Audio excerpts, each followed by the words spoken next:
We call this meeting to order. It's 5:30 PM. Ms. Swope, will you please call the roll? Yes, sir. Ms. Cordova, Here. Mr. DeWitt, Here. Mr. Merrick, Here. Ms. Ortega, Here. Mr. Self, Here. Ms. Smith, Here. Mr. Watkins, Here. Mr. Woolley, Here. and Mayor Davidson. Here. All are present. We have a quorum. Okay, welcome to everyone. I will ask Counselor Woolley to lead us in the invocation, and Counselor Merritt will lead the Pledge of Allegiance and the salute to the Mexico flag. Please stand if you're able. Let us pray. Our most gracious Heavenly Father, we come to Thee tonight asking for Your guidance, thanking You for another day. Lord, be with our first responders, be with our counselors, be with our staff, most of all, be with our citizens of Taos, Mexico. Let them understand that we are trying to do the right thing at the right time. We ask all these things in Christ's name. Amen. I pledge allegiance to the flag of the United States of America, to the republic for which it stands, one nation, under God, indivisible, with liberty and justice for all. With the flag of the state of Mexico, it is the symbol for the change of cultures.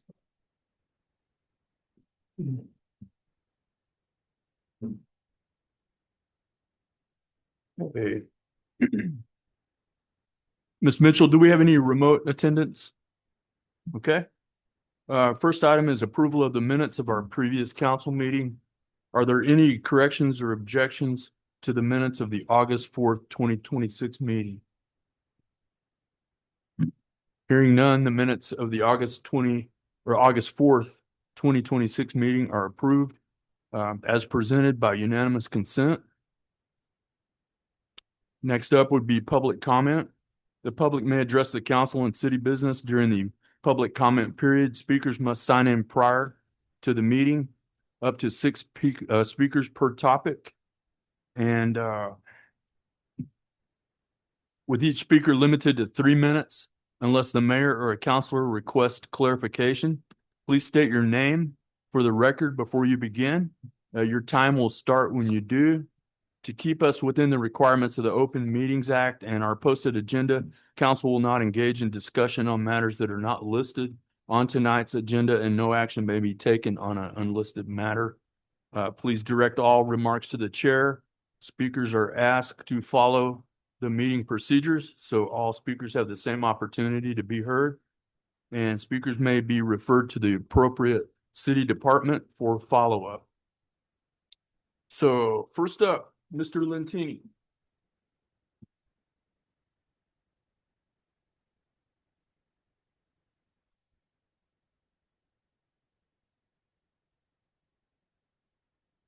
JJ Lentini.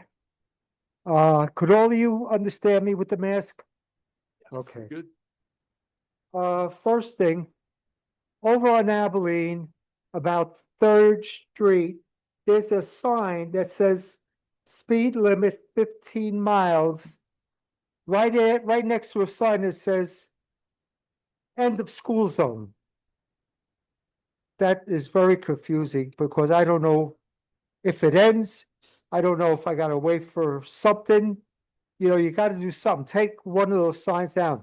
The one that says school zone ends, it should not end. You got schools there. That's gotta come out. What happened with the street cleaners? Supposedly, New Mexico got billions of dollars. And did they ever give anything to Portales? We need sweepers. My street has been swept in 5 years at least. And it's a disaster. And I'm too old to go sweeping the street, getting the pebbles out and everything else.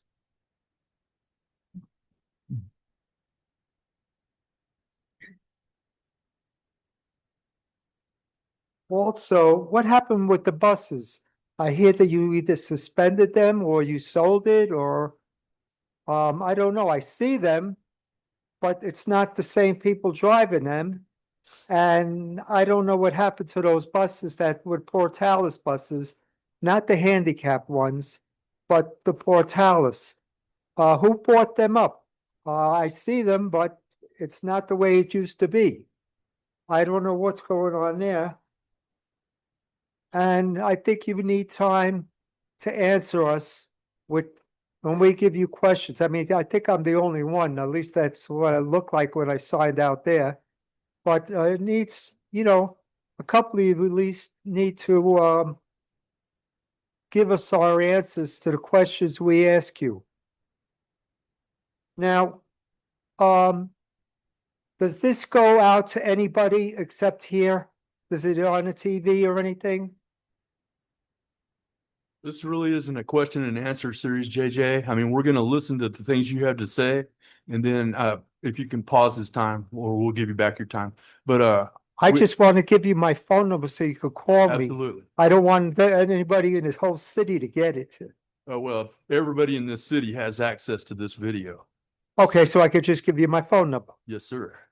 239-823-8337.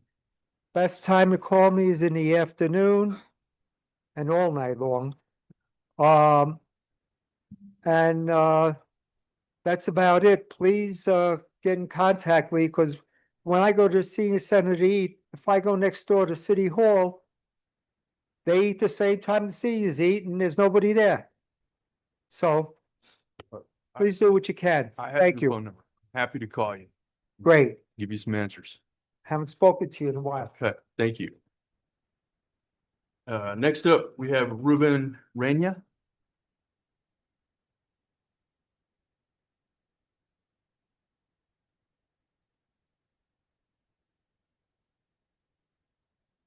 Hello, my name is Ruben Reyna. I just want to let you know that in 95 through 99, I was a native here. And in 95, I bought some property out here in Portales on South Avenue A. My goal was to build there, but I decided I wanted to go ahead and serve my country. So I enlisted in the United States Army. Did transportation for up to a staff sergeant. Then I got my schooling and became an officer, and I was a civil engineer. After I retired, I wanted to move back here to New Mexico. So I decided to live on my land. I came back here because I love Portales. I like the fact that it's a small town, good friendly people. So this is where I want to retire. My goal, my objective was I want a 6-foot fence around my whole property. For security purposes as well, that privacy as well. I've also got some drive-bys that went by really slow. I'm going to do what I have to do to protect my property. Not only did I get the drive-by in front of the street, but they also went into the alley real slow. So my objective is to put a 6-foot fence all the way around. I want this because my neighbor across the street has a 6-foot fence. And I was told by Miss Kelly I'm a good citizen. I will go and do what I need to do, file whatever paperwork I need to file to get that permission to be able to put up that 6-foot fence.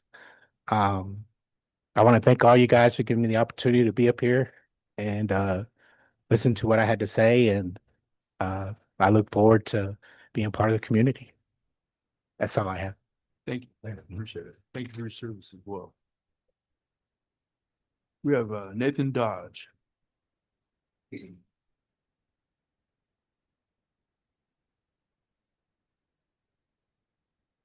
Good afternoon, Nathan Dodge.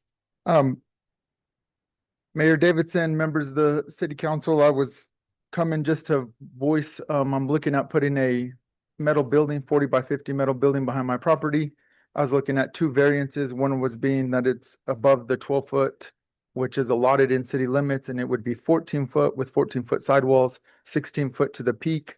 The 16-foot to the peak is not higher than my existing home that I live in right now. I was looking at moving it to the edge of the property instead of being the 3-foot away. I'll be honest with you, it doesn't bother me if I have to do the 3 foot inside my property line. Either way, I just want to be able to put up my building. I know y'all received a few letters that are against it. I know we had one for, but didn't put any comment. I know there was 4 letters that came through. In regards to it, I mean, there was concerns of me putting a business back there. I have a business on 815 East Brazos, and it's a 40 by 50 metal building where we run all of our construction stuff out of. So that's not my intentions. My intention is just to put it there so I can put in my camper trailer and put some stuff inside that it doesn't get weathered, along with some other equipment, a side by side that I have, and also eventually park probably my pickup back there. So that's my intention, on that. I don't have any intention of putting a business behind my house. I can answer any questions. I don't know if I can answer questions whenever it comes up later or anything, but I just wanted to voice on what my goal is, and just eventually to, improve my home and make it somewhere. I mean, I'm planning to be here forever, so, but just, that's it. I don't know if you guys got any questions for me, or you can ask questions. I know it's on the agenda, but I think we'll probably hold off on the questions till it actually comes up. Okay. Which is pretty quick. okay, sounds good. Thank you so much. Thank you. We have a presentation item by Javier Sanchez regarding the Reeling in Roosevelt County Kids Fishing Event. Mr. Sanchez, you have the floor. Good afternoon, Mayor and Council. Thank you for putting me on the agenda to come speak with you guys. We're going to be teaming up with New Mexico Desert Dogs, which is a nonprofit organization. They've been, recently, they received their nonprofit, but they have been doing stuff for the community in other parts of the state, and they're trying to expand their footprint. So we are going to be hosting a kids fishing event September 19th from 8 to noon. And we've already taken in a bunch of donations through different businesses here in town. And we're, continuing to ask for those things. We've already taken in a whole bunch of fishing gear for the kids, some bikes to give away. New Mexico Desert Dogs is working with New Mexico Game and Fish to try to get another stocking right before the event. That way we can have some fish put into the pond. And a little bit of backstory on New Mexico Desert Dogs. I met those guys a few years ago. They were doing some hunt giveaways for some kids, some disabled kids. They do some really good things for kids throughout the state. And so they invited us to go to a fishing event in Dexter, New Mexico 3 years ago. We've attended 2 of the last 3. I went to the one this year and it was just a great event. So their event that they do is Fishing with the Cop.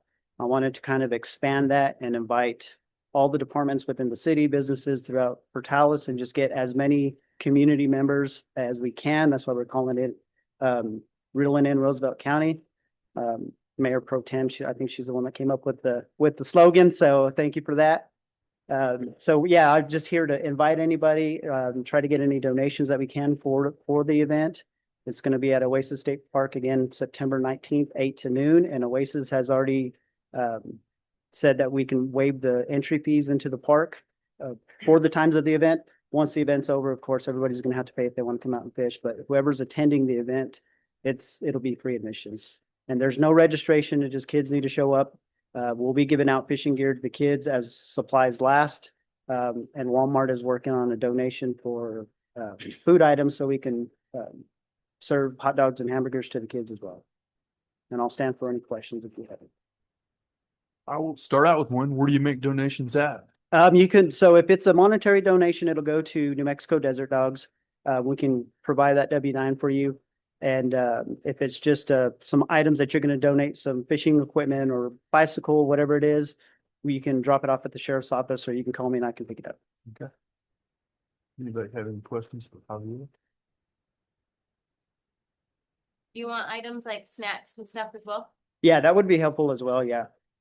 Yeah. Anything that we can give the kids would be awesome. And the first year that they did it in Dexter, they had 100 kids show up to the event. The second year they had 150. This last year they had 285, and they were able to give 200 fishing poles while the supplies lasted. So Wow. it was a great event. So Appreciate you being involved. yeah, thanks for allowing me to speak. All right. Thank you. Javier. Thank you. We move to action items, Community Services Department Item one, Ms. McClellan is seeking council approval of resolution number PC 2026-2027-1, a variance request submitted by Nathan Dodge for a non-compliant accessory building subject to staff recommendations. Ms. McClellan, please present the item. Thank you, Mayor Council. This is two variances that are going to be in front of you today from the planning and zoning meeting that was held earlier this August. Ms. Chris, you go to the next page. The first one we're going to go with is Mr. Nathan Dodge's. He explained it a little bit, but I'll just go into a little more depth. The location of this variance is at 1517 South Globe Street. That is a single-family residential area. And he is looking to do an accessory building that has sidewalls that are 2 feet higher than I can approve, and it's within the 3-foot setback. Ms. Chris. So here is where the house is and a picture of the front of the house, to give you guys some bearings. Ms. Chris.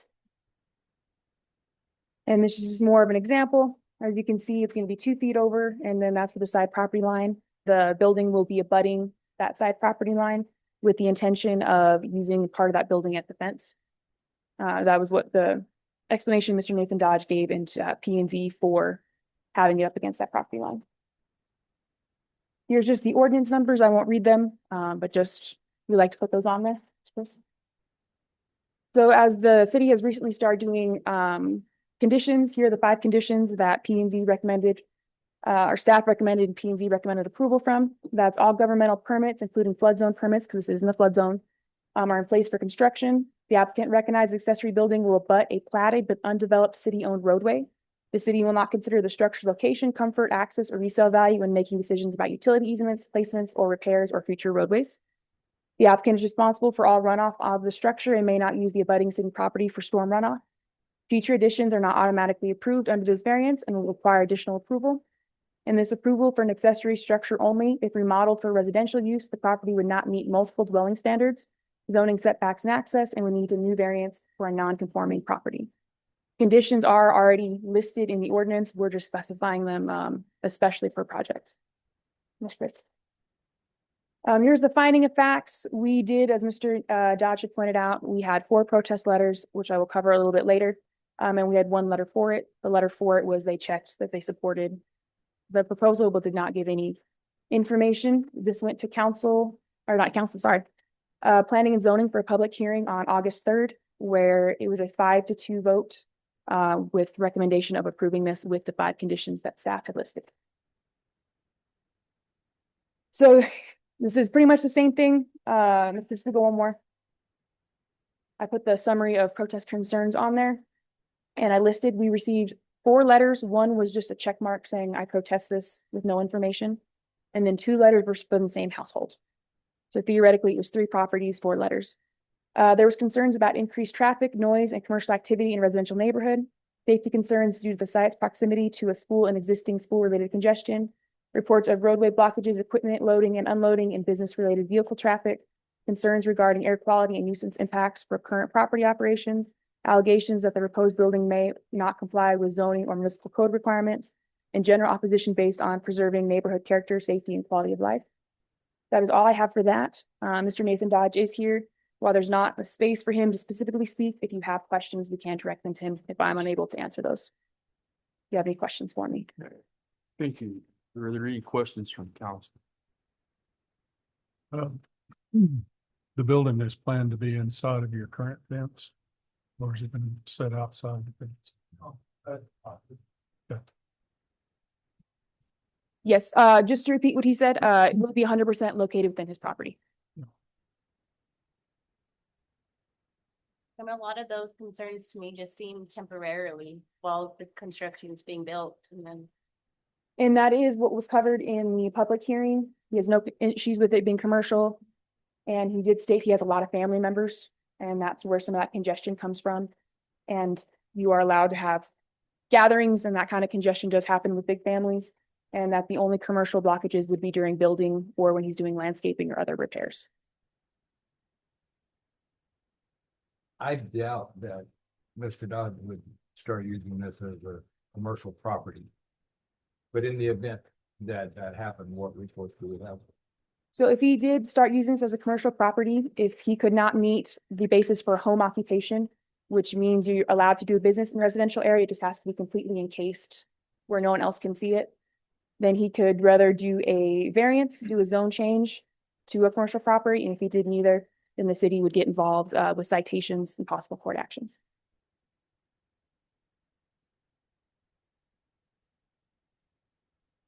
Really,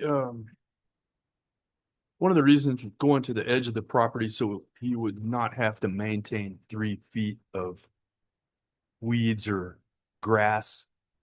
That would make that easier.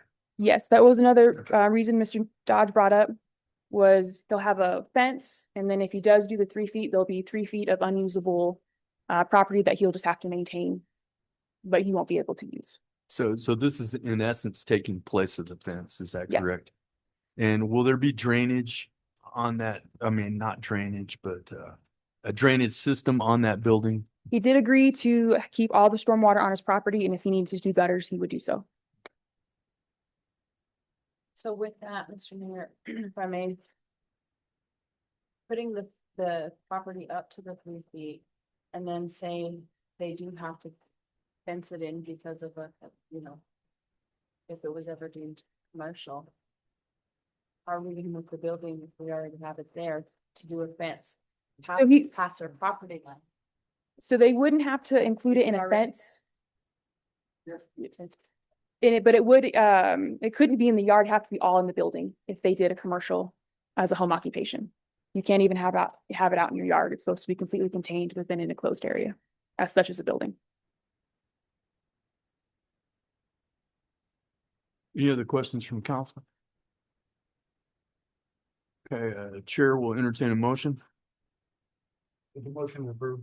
Okay, I've got a motion by Counselor Self, second by Counselor DeWitt to approve resolution number PC 2026-2027-1, a variance request submitted by Nathan Dodge for a non-compliant accessory building, subject to the 5 staff recommended conditions.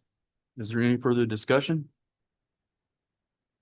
Ms. Whoops, please call the roll. Yes. Ms. Cordova, Yes. Mr. DeWitt, Yes. Mr. Merrick, Yes. Ms. Ortega. Yes. Mr. Self, Yes. Ms. Smith, Yes. Mr. Watkins, Yes. Mr. Woolley. Yes. That is all in favor. It passes. Okay, Community Services Department, item 2, our next item is resolution number PC 2026-2027-2, a variance request submitted by Ruben Renya for a non-compliant fence subject to staff recommendations. Mr. McClellan. Thank you, Mayor Council. This is at your glance. Mr. Ruben Renia has submitted this at 1604 South Avenue A. That is a single-family residential, and his request is, instead of having a 4-foot fence in his front yard, having a 6-foot fence. Chris. So here's what the property looks like, and that's where it's located. The property has had a slight change, and that is it has an accessory structure there that was permitted, and he is allowed a 6-foot in his backyard. So he has already built that up. And so he is waiting on his front yard to see what this council will approve. It's just a little, May I interrupt you? Of course. Chief, could you assist Mr. Lentini? Thank you. I'm sorry. oh no, of course. Here's just a little illustration. According to our ordinance, you can't have a 6-foot fence in your front setback, which is 20 feet from your front property line back. And as he did mention, directly across from the street of his, a neighbor has a partial front yard that has a 6-foot fence in it. Your finding of facts, this went to the public hearing also on August 3rd. We received 1 letter that was for it, 1 letter that was against it, and I'll cover that protest letter in a second. And the commission did see it and recommended approval with the 2 staff conditions. This is just the relevant ordinances saying 4 feet in the front, 6 feet inside and back. Ms. Chris. The 2 conditions of approval were all governmental approvals, such as zoning verification forms are in place for construction, and any future construction that changes the placement of the fence is not covered by this variance. A new variance must be applied for if the fence height or placement changes. Thanks, Chris. Here's the public assessment. The one opposing letter was that they were afraid it would block traffic. That is a big concern for P and Z on corner properties. This is not a corner property, but the property owner still had that concern, which I always do relay forward. And it was 7-4 and 0 against. That was a unanimous vote to move forward with this. And I believe that is it. Chris, we check to make sure. Yep, that is it. I'll stand for any questions, and Mr. Rubin is here as well. Any questions from council? Yes. Is there a sidewalk along the street there? It's just curving, isn't it? There's no sidewalk right now. Okay. So is the setback gonna be 10 feet, 15 feet? Yes, so he meets all the setback requirements, including the front yard setback. He's just not meeting that height. Any further questions? Chair will entertain a motion.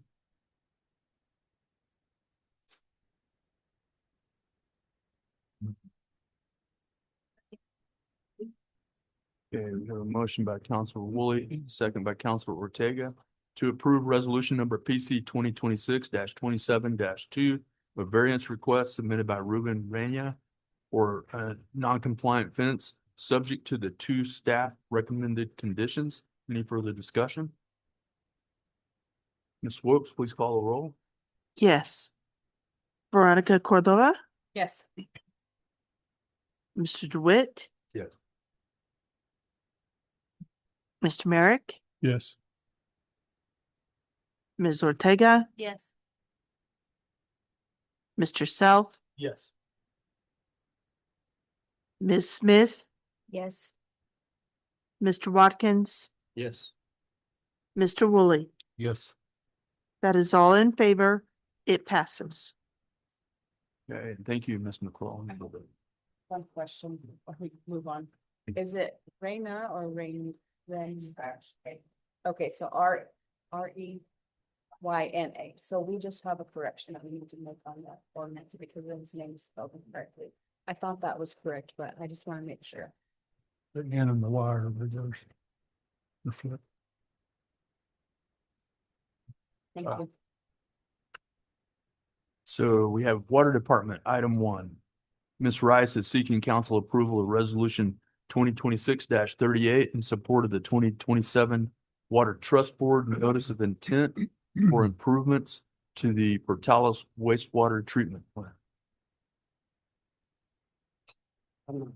I can see that. But Let's hope. I'm gonna assist her with this one, you know, she just got a new position and she is in training at this point, so I'm gonna let her handle it, but if I'm here to answer questions. All right, thank you, Mayor. Have and at it. Council.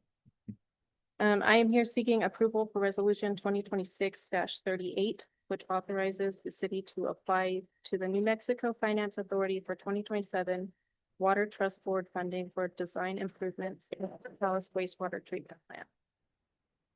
The city submitted the required notice of intent for a design-only application. We are requesting $328,000 for the design only. The Water Trust Board advised during the design application training that if the funding is awarded, it is going to be 100% grant with no local match requirement.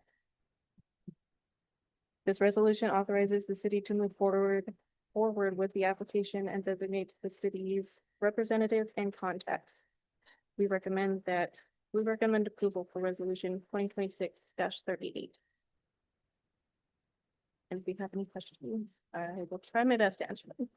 Okay. Let's all have a question for Ms. Rice.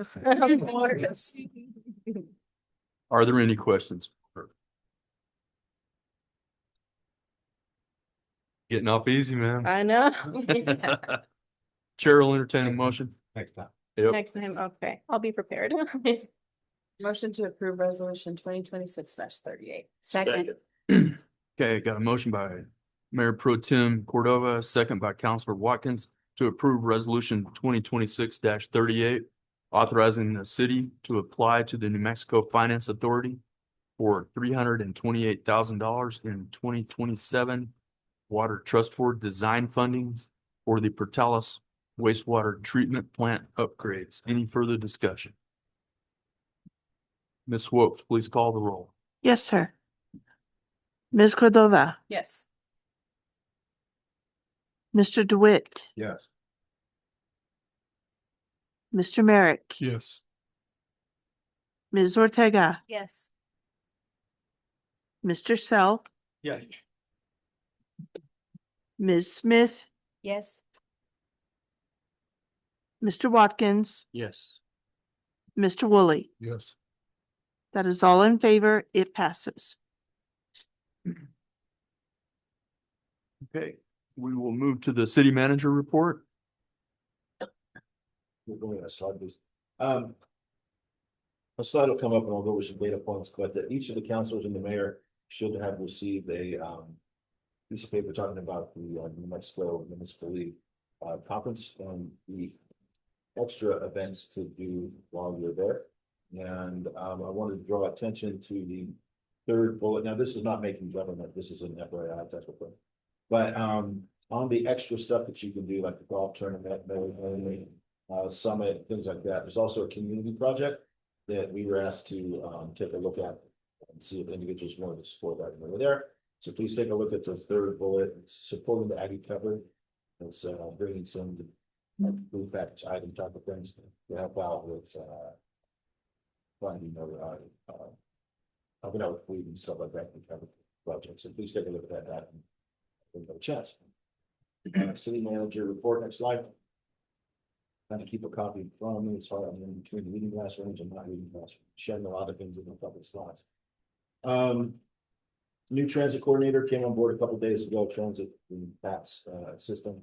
So I was talking to Kelly. Kelly was talking to me. We hit the ground running. It's been doing a bunch of physical cleanup and other things all the way. So a PAT program is coming along. Right under that, if you didn't know, we had a flooding incident in City Hall. So several of the offices were flooded in the last week. I'm basically covering some of the stuff that happened at City Hall and other stuff. So had a little bit of flooding in the building, and Servpro or a business like that has been in there last couple of days, cleaning carpets and baseboards and things like that. So we're doing some higher level things.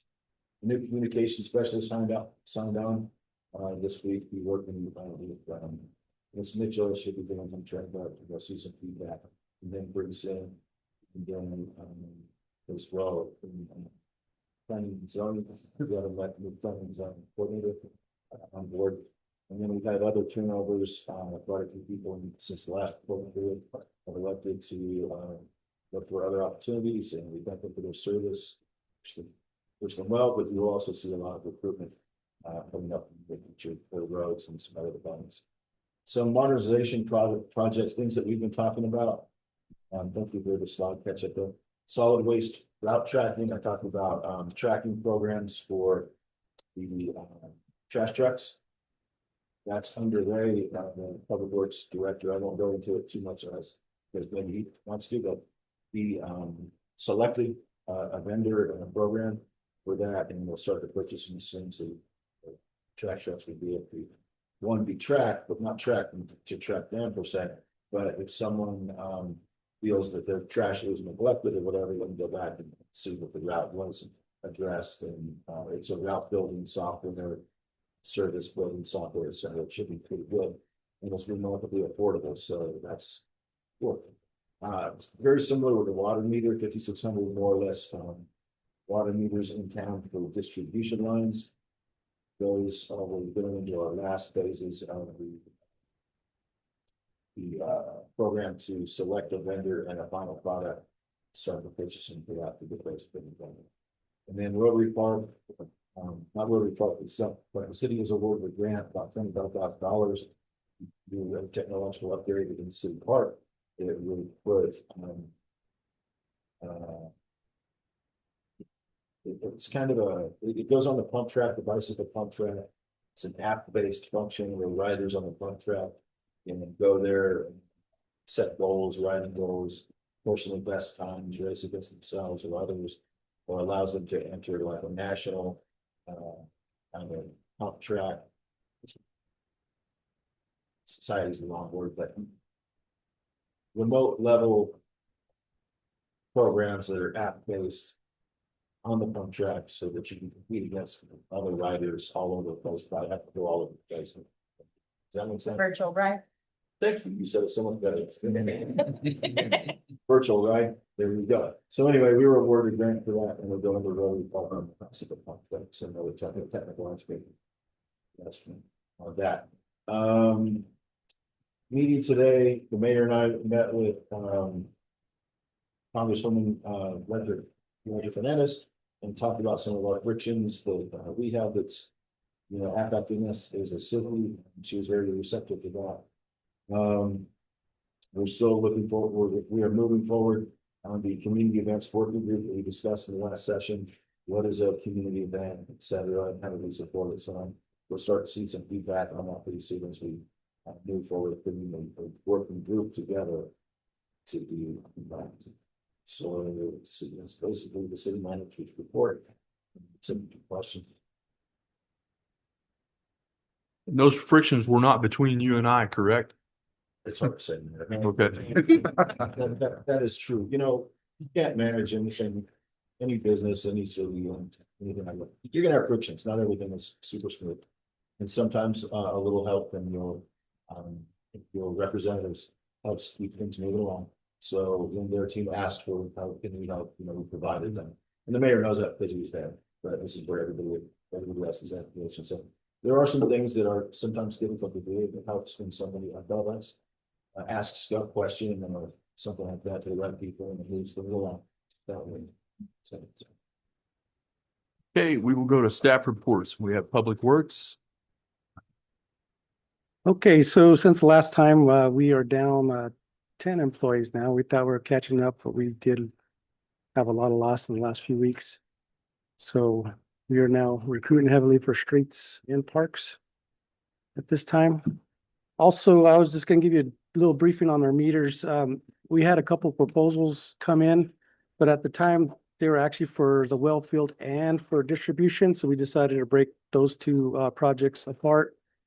The meters for the well field will be on an RFP, and we've already submitted a scope of work. We're looking over that now, hammering out the fine details, and then we should have that out soon. And then distribution, we just told them to redo their quotes just for distribution only meters. Once we get those, we'll select from a vendor. The good thing about those ones is both for those candidates are actually on a price agreements. So it should move pretty quickly once we get those back. Okay, community services. Thank you, Mayor. Just for staffing real quick, we are almost 100% staffed, which is great for community services. The only one we're still missing is a second PATS driver. So anyone's interested, please send them our way. Speaking of PATS, I wanted to just do a couple week update because I know PATS is a topic of concern. When I do this, I wanted to specify that PATS is in the shape it is because people have been working hard. I know it may not seem because it does have some problems, but everyone who was working on this has been doing at least 2 jobs before it came over to me. Miss Melissa has been running it and she was city clerk while Miss Danielle was out and running PATS and deputy clerk duties. Miss Amanda has been doing the coordinator job and her job. So we are working on getting that staffing up, but everybody there has been holding it together amazingly well. And I'm very impressed with how well they've done. So that brings us to the 4 areas that the original assessment kind of pointed out needed a little bit of help. So staffing was just number 1. When everyone's doing 2 jobs, the smaller, more unimportant jobs fall through the crack and it turns into a bigger thing. So our transit coordinator started on Monday. He's hit the ground running.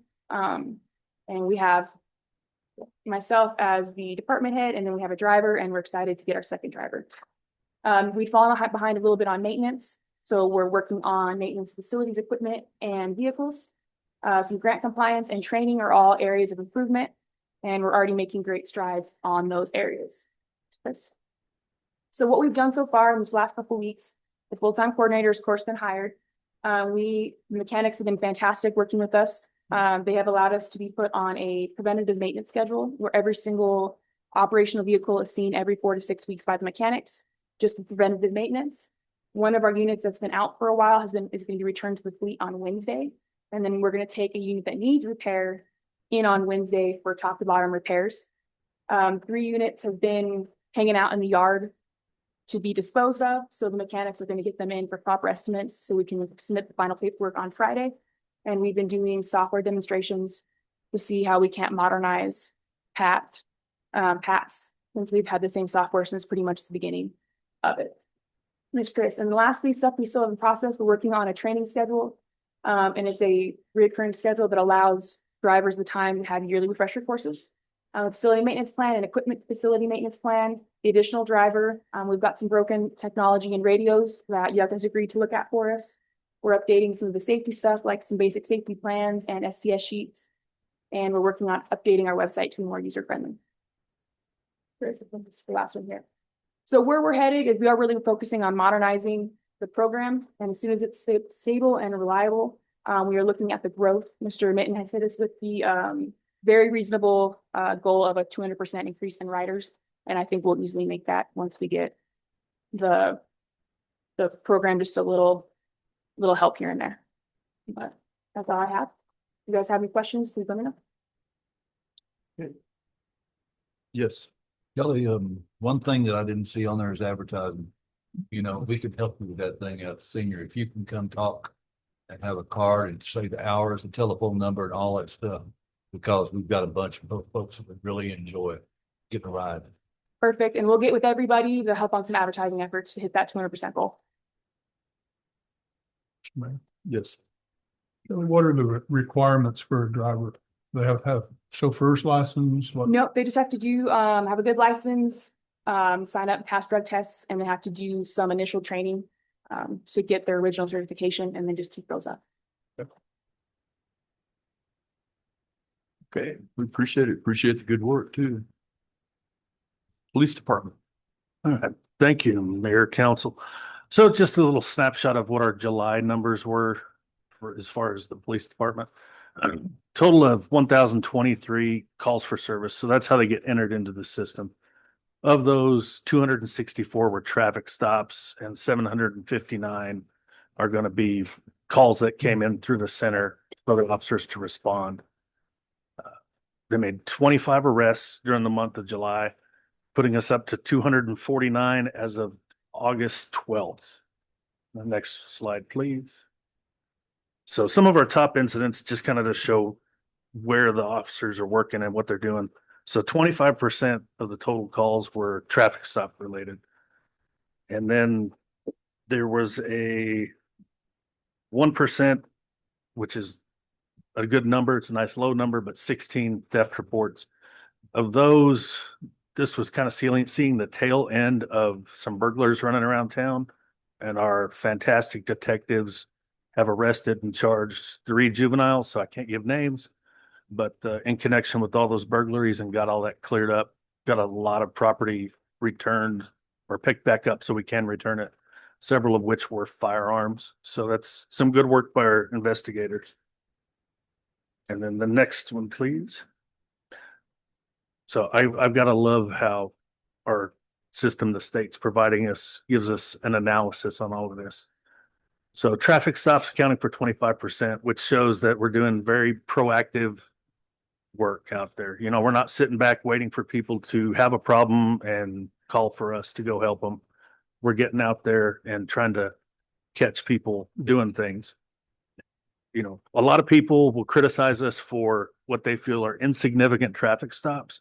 However, it's the best way to meet people. And if we don't talk to people, we don't know what they're up to, if they're up to good or no good.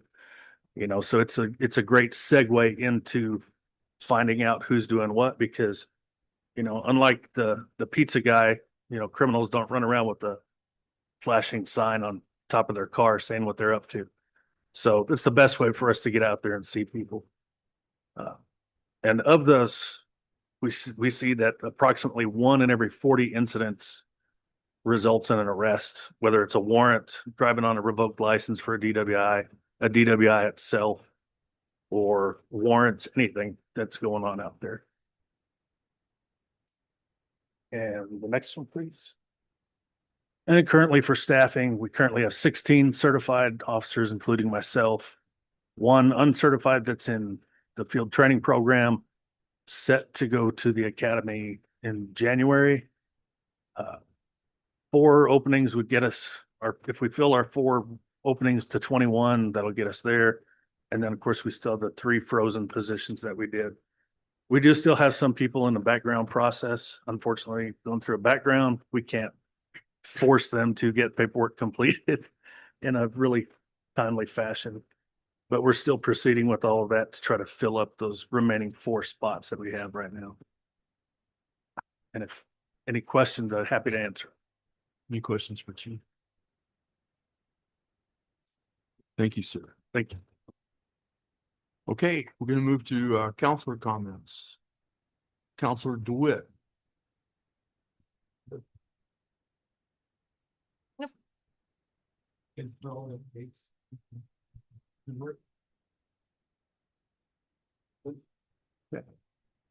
Mayor Pro Tem. No, just one comment, no questions, just a comment.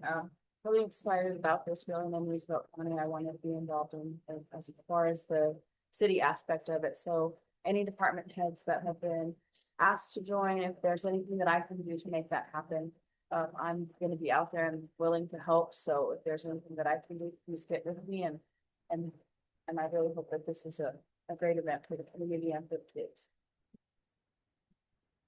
Counselor Merritt? No. Counselor Woolley? No. Counselor Smith? Fair time. Go enjoy the fair. And Chief, will you please tell those detectives, thank you so much for getting onto that. Everything that they retrieve for our community is amazing, especially firearms were involved. That's a big sigh of relief. So tell them, thank you very much for all that. Okay. Thank you, Melissa, for making our graduation. Sure, we can prepare this. For the cards. And for the cards. Yes, thank you. Absolutely. And I have no mayor's comments tonight on the mayor's appreciation. Tonight, I'd like to not focus on one person, but recognize and thank all the citizens of Portales and Roosevelt County who understand that real and substantial change takes time. Weeks, even months, cannot fix challenges that develop over many years. There's a lot of people in this community who understand that. They give the people the opportunity to do their jobs. And they recognize that changing the direction of a city is a process, not an event. So tonight, my appreciation is for those citizens who stay informed, stay engaged, and continue to believe in the progress of our community. So our next item is executive session. Our attorney is unable to be present this evening, but can attend our September 1st council meeting in person. And for that reason, the chair will entertain a motion to postpone this item until September 1st, 2026, regular city council. I move to postpone this executive session until our board of people present. Second. Okay, we have a motion by Councilor Smith, second by Mayor Pro Tem Cordova to postpone consideration of the executive session item concerning Doe versus City of Portales and Ramirez versus City of Portales until the September 1st, 2026 regular city council. Is there any discussion? All those in favor say aye. Aye. All opposed say no. Motion carries. And there being no further business to come before council, this meeting is adjourned.